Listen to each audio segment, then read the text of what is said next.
Cortisol. El cortisol es la hormona glucocorticoide más importante del organismo, secretada por las glándulas suprarrenales, que se localizan justo por encima y ligeramente por detrás del polo superior renal. La secreción de cortisol es episódica y variable, y en condiciones basales sigue un ritmo circadiano clásico. Alrededor del 80% del cortisol circulante en el plasma se encuentra unido a la transcortina, una globulina específica para esteroides.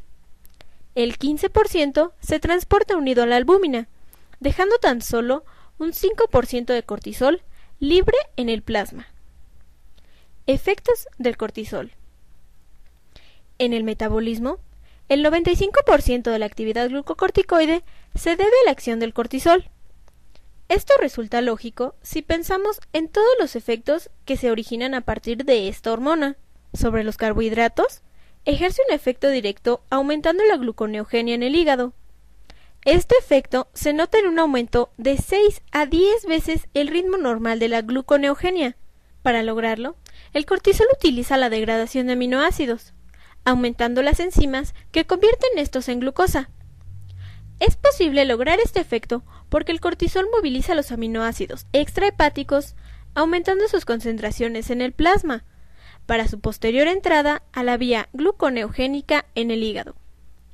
Uno de los efectos del incremento de la gluconeogenia consiste en un aumento llamativo del depósito de glucógeno en los hepatocitos.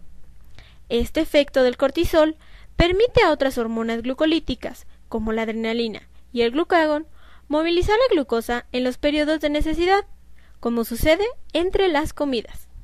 El cortisol también reduce el ritmo de utilización de la glucosa por la mayoría de las células del cuerpo.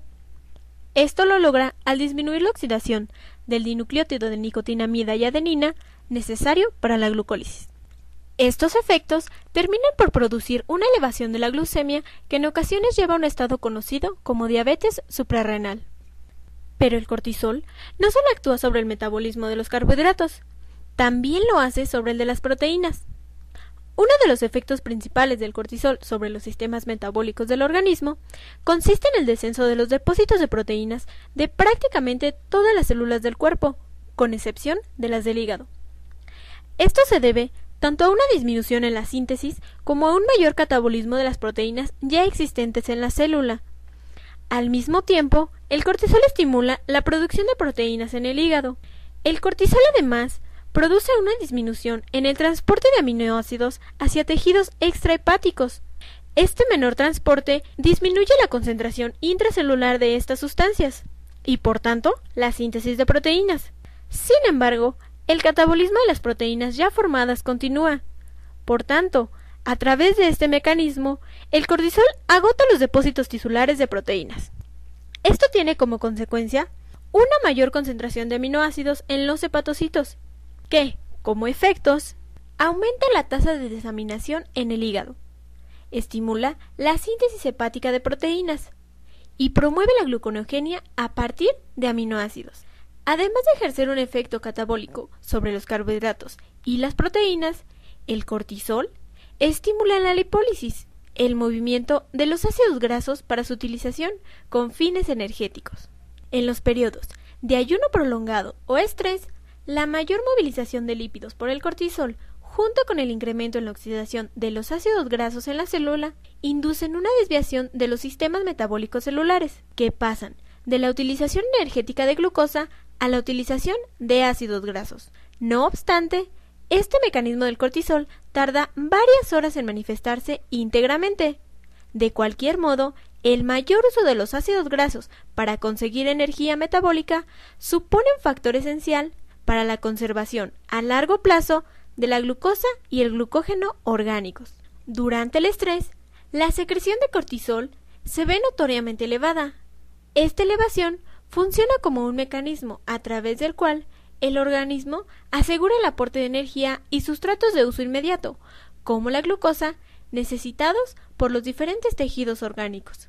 Factores como traumatismos, infecciones, temperaturas extremas, enfermedades debilitantes, cirugía y estrés emocional aumentan la liberación de cortisol.